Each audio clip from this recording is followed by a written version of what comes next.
I wondered. I wondered. I talked about this probably months ago, but I wondered why there were so many Jewish people, and not just people of Jewish descent, but people who are very obviously Jewish, both culturally and ethnically, traditionally, whatever you'd want to call it. What I meant is they seem to have turned their back on their Jewish faith to embrace a Buddhist faith. And so after months of studying this is no different to name just about any tradition. As I said to the wife last night, it seems that Christianity doesn't have a test of faith the way Judaism does.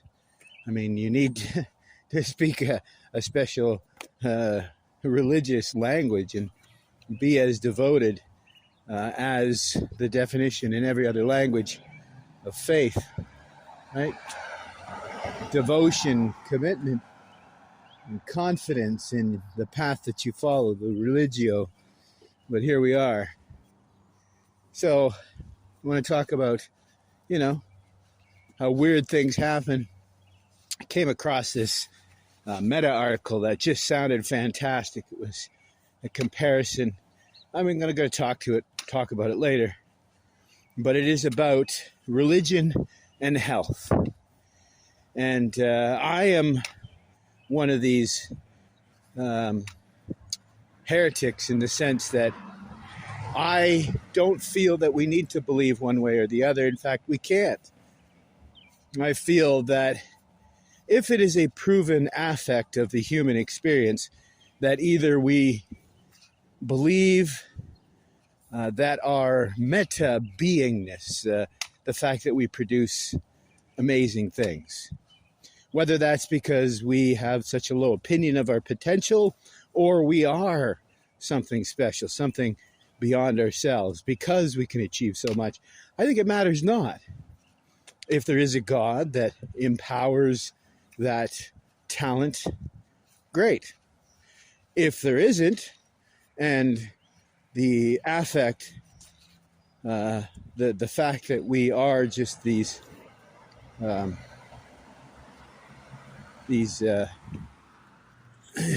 would you call it? These excess beings, right? We're beings that are in excess of the sum of their parts. I feel it doesn't really matter whether the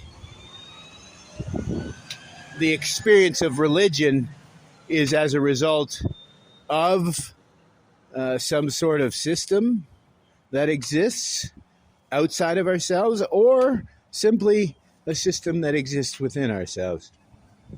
What I've come to realize is the inherent importance of religion. I've said this for a long time, that everyone needs a crutch. But really, what everyone needs is a hedge against uncertainty. We all doubt. We've talked about the negativity bias that we're all predisposed to. So the only way out is through. I mean, all the years I've heard people talk about Dante and Dante's Inferno, never heard anybody really share some of the great insights.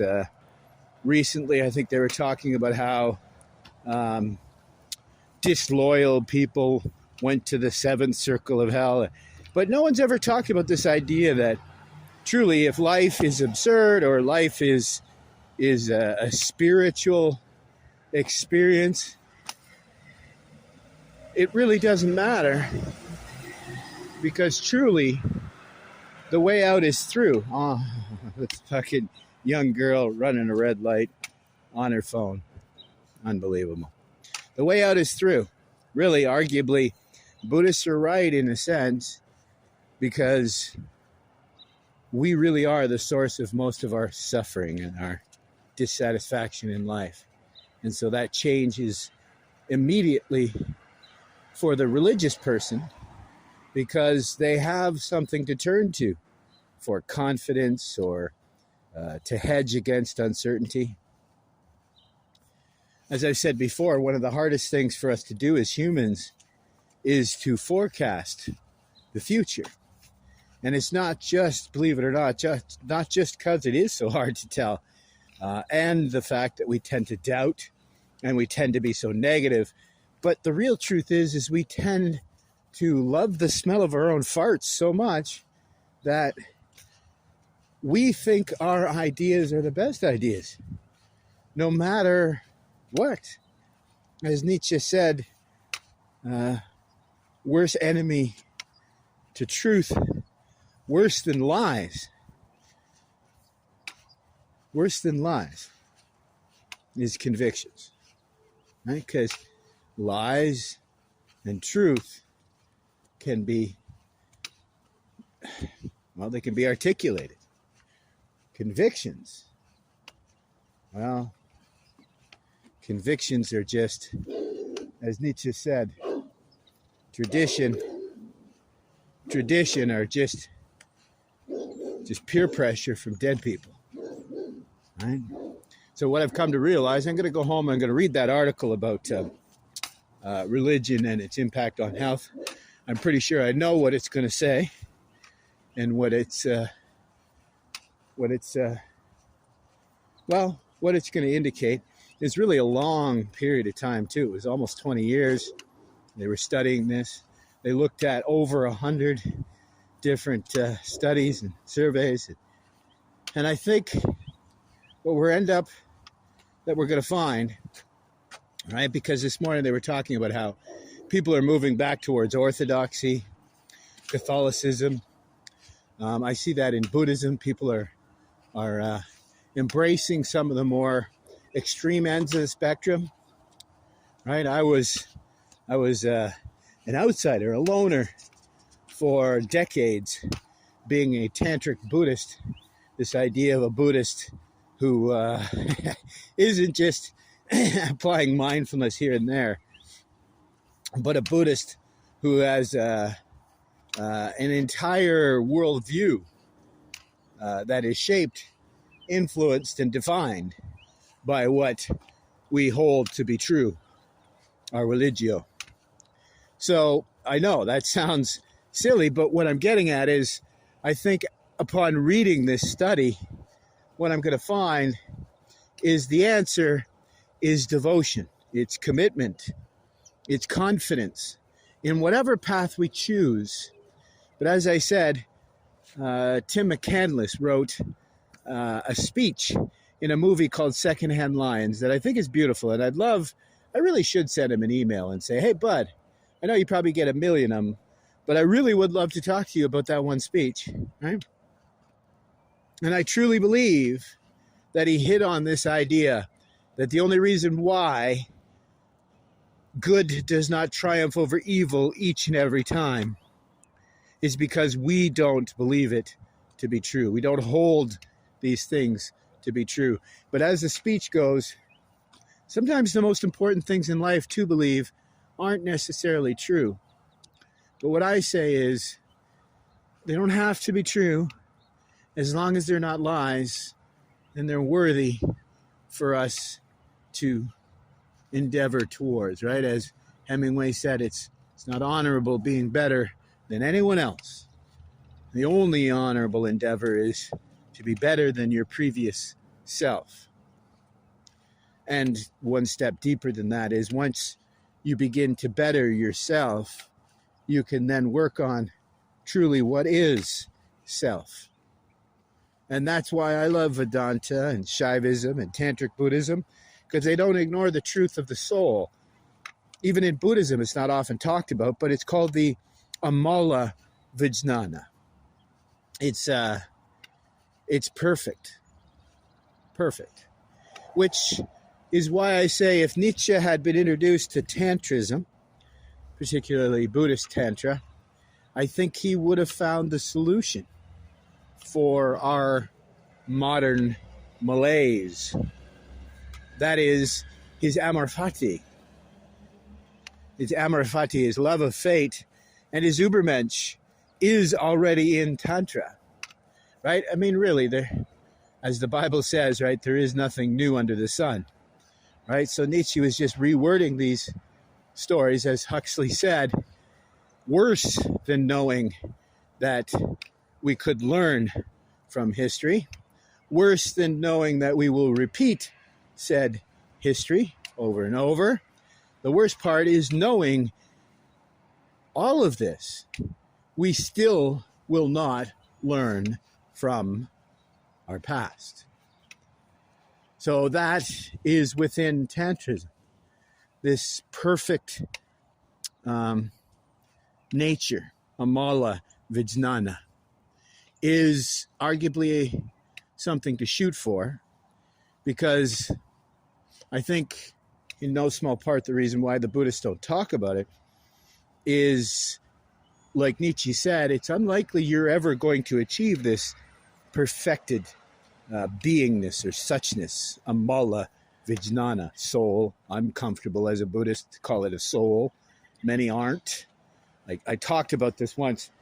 This particular journey, my soul pratyeka Buddha journey, really did begin when I was giving tours in a Buddhist museum. And there was this gentleman who, I don't know if he was a member of ISKCON or was just a Vedantin, but he seemed like a pretty high up sort of guy, because he had people that brought him there, and they wanted to carry his stuff and show him around, but he's like, no, I just want to go by myself. And I was just going to let him look around by himself as well, but he said, no, please give me the tour. And so we actually had this one discussion, and he said, so what is our being, our essential nature? What is soul, right? The Atma, the Atman. What is it in the Buddhist sense? And as a well-trained Buddhist, I didn't hesitate a moment and responded with suchness, right? Our being is suchness. And in Buddhism, that would be the alaya vijnana, right? Our suchness as we perceive it, our individual selfish aspect, is this preference, this list of preferences. In Sanskrit, the alaya vijnana is this idea of a storehouse consciousness, right? We keep this stuff in our, in a sense, with our favorite colors and such. Right? So none of this is new. There is nothing new under the sun. The only thing that seems new recently is there seems to be a strong shift back towards the greater good, right? Because, long story short, I personally don't think there needs to be a major differentiation between truly a religion based on truth and love. I don't think there needs to be a differentiation, as with the summum bonum, the greater good, the ultimate good.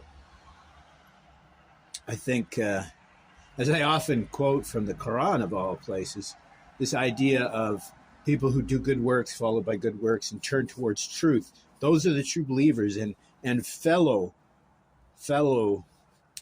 I don't know if I could say believers, but believers in good, in the universe itself, right? The idea of not just hedging against uncertainty, but finding in that hedge some certainty, right? You don't know what the outcome's going to be, but with the right amount of devotion, you can be certain that you can withstand it, right? And I joke about this.